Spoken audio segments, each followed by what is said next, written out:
Well, good day to everyone, and welcome to this Didac Talk. This week we've had a very interesting time because we started off with having ministers of education from various states of India and from countries around Asia. And then we also had owners of schools, head teachers, principals, and lots of individual classroom teachers. And what was interesting to start off with was to recognise that disconnect that there is at the moment between ministers of education who get rather frustrated because they make policy and they see it taking an awfully long time to implement. Whereas on the other hand, you see individual teachers in classrooms and head teachers and principals who are equally frustrated by the fact that they either haven't got the resources to do what they'd like to do, or quite often the confidence to make change in the classroom. And that, I think, is the thing that we've been trying to explore more than anything else this week. So I want to give you an example. 3 years ago, at a school in London, UK, where I'm the chair of the governing body, we appointed a new head teacher. And she came in with a number of attributes. The first was, we chose her particularly because she very clearly had an incredible love for all of the children that she'd ever taught in all the different schools she'd worked in. And I think the idea of loving all the children in the school is a very good starting point for success in the school. And that love translates then into wanting every individual child to do of their best. And so the first thing that she did was to start trying to address the issues of exactly how we could improve teaching and learning within the school. And she started off with the senior leadership team in the school. And she was very aware that traditionally teachers in their classroom think of themselves in their own little empire, their own fiefdom, and nobody should come in and disturb them. And negatively, of course, the only people who tended to disturb them in the past were inspectors. And there are all the connotations of inspectors coming in and taking a critical view of what's going on. So she wanted to change that idea. And so she got the members of the senior leadership team to invite other teachers to come and see the lessons they were giving.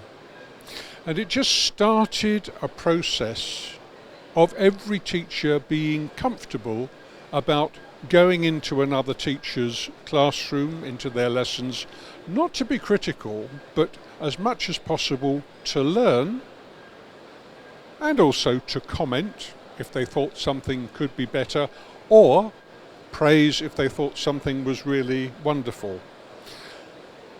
That took quite a long time to begin to embed, but 3 years later, it's become clear who are the star teachers in the school, and quite automatically other teachers just come and, well, they visit each other's classrooms, but they particularly emphasise visiting the star teachers, and we haven't said who the stars are. It's the ordinary teacher who's done that, and by that means we think we've been able to have a form of in-service training that would have been unthinkable a few years ago.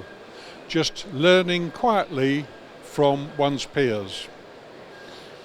So that's my first little story of something that could be put in place in every school on the planet.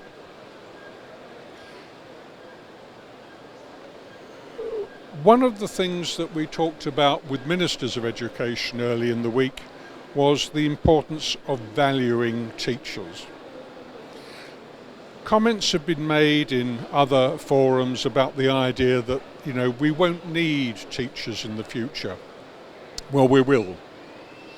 It may be that the job of the teacher is changing somewhat, but we will need those teachers. Perhaps the way to talk about this is that when the charge is made that it is technology that will displace the teacher. What we should really say is that teachers who know technology will replace the teachers who don't.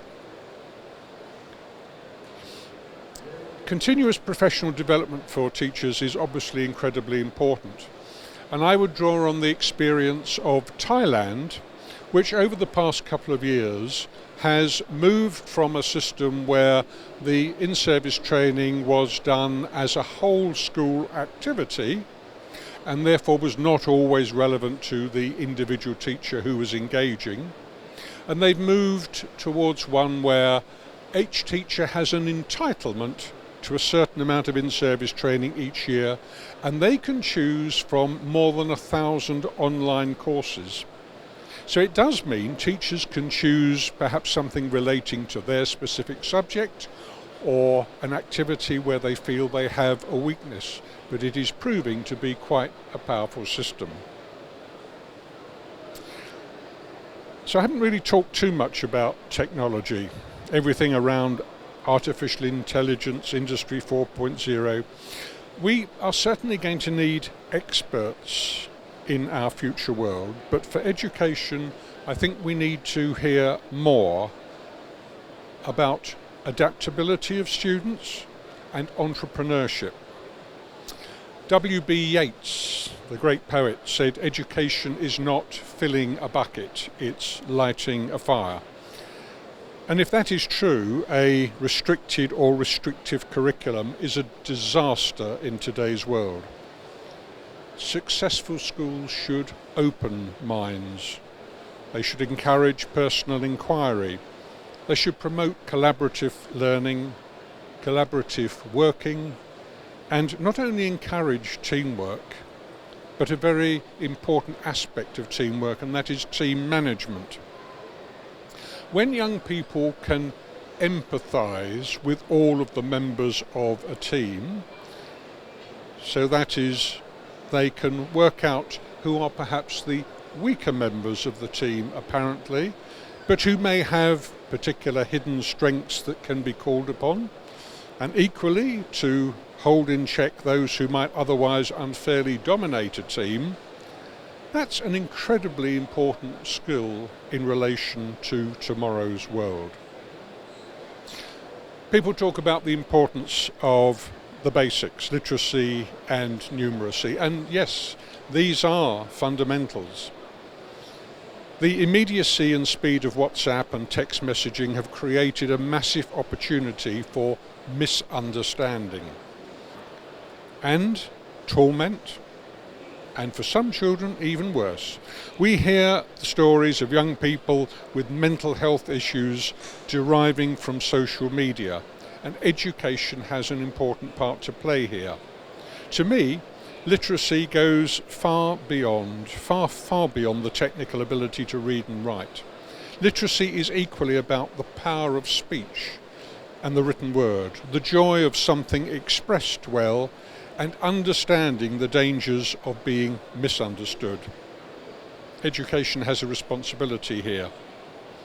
Everywhere you go in the school in London where I am Chair of Governors, you will find signs saying RUAH, respect, understanding, affection and humour. This defines the ethos of the school, and if we all live by the true meaning of those 4 words, we will get harmony and we will get achievement. Respect works both ways. It's respect by pupils of their teachers, but also respect for pupils by teachers. Understanding the whole issue of how we treat every child as an individual and try and deliver an education that works for the individual. Affection, it goes back to my comment about you must love your students. And frankly, where would we be without humour? Education has to have humour, and I look forward to those 4 words becoming more widely used as the basis of understanding what a good school does. Thank you.